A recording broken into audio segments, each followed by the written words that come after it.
नमस्कार मित्रांनो, Shri Swami समर्थम. Only for स्वामी भक्त या यूट्यूब चॅनलला आपले स्वागत आहे. तर आज आपण बघणार आहोत काय कारण आहे भगवान विष्णूच्या प्रसादांमध्ये तुळशीचे पान का टाकले जाते. प्राचीन काळी जलंधर नावाचा एक पराक्रमी राक्षस होता. या राक्षसाचे लग्न वृंदा नावाच्या एका मुलीशी झाले.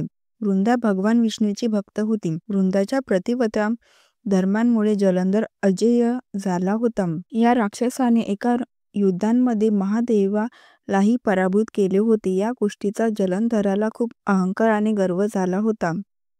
तो स्वर्गातील देवतांना अप्सरांना त्रास देऊ लागला. दुःखी होऊन सर्व देवता भगवान विष्णूला शरण गेले आणि जलंधरच्या त्रासातून मुक्त करण्याची प्रार्थना करू लागले.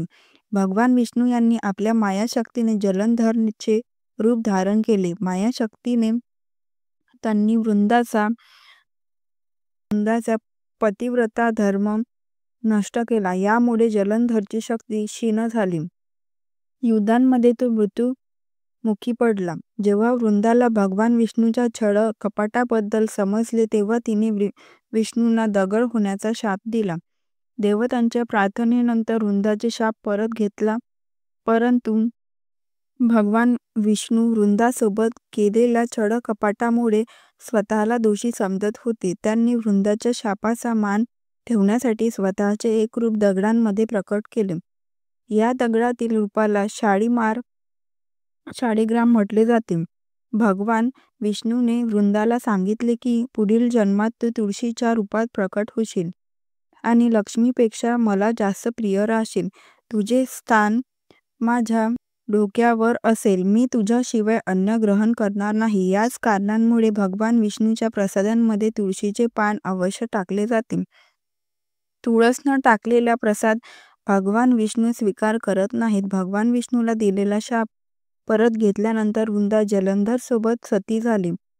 वृंदेचे राखेमधून तुळशीचे रूप बाहेर आले. वृंदाची मर्यादा आणि पवित्रता कायम ठेवण्यासाठी देवतांनी भगवान विष्णूचा शाळीग्राम रूपाने लग्न तुळशीसोबत केले. याच कारणांमुळे भगवान विष्णू आणि तुळस कोणत्याही ठिकाणी असल्यास दुःख, अडचणी, त्रासांमधून मुक्ती मिळते. नारायण स्वरूप हेच शाळीग्राम दगड विष्णूच्या वेगवेगळ्या रूप आणि अवतारांच्या नावाचे असतात. हे खूप चमत्कारिक दगड मानले गेले आहेत. या दगडांना केवळ स्पर्श केला तरी प्रत्येक कामात यश होते.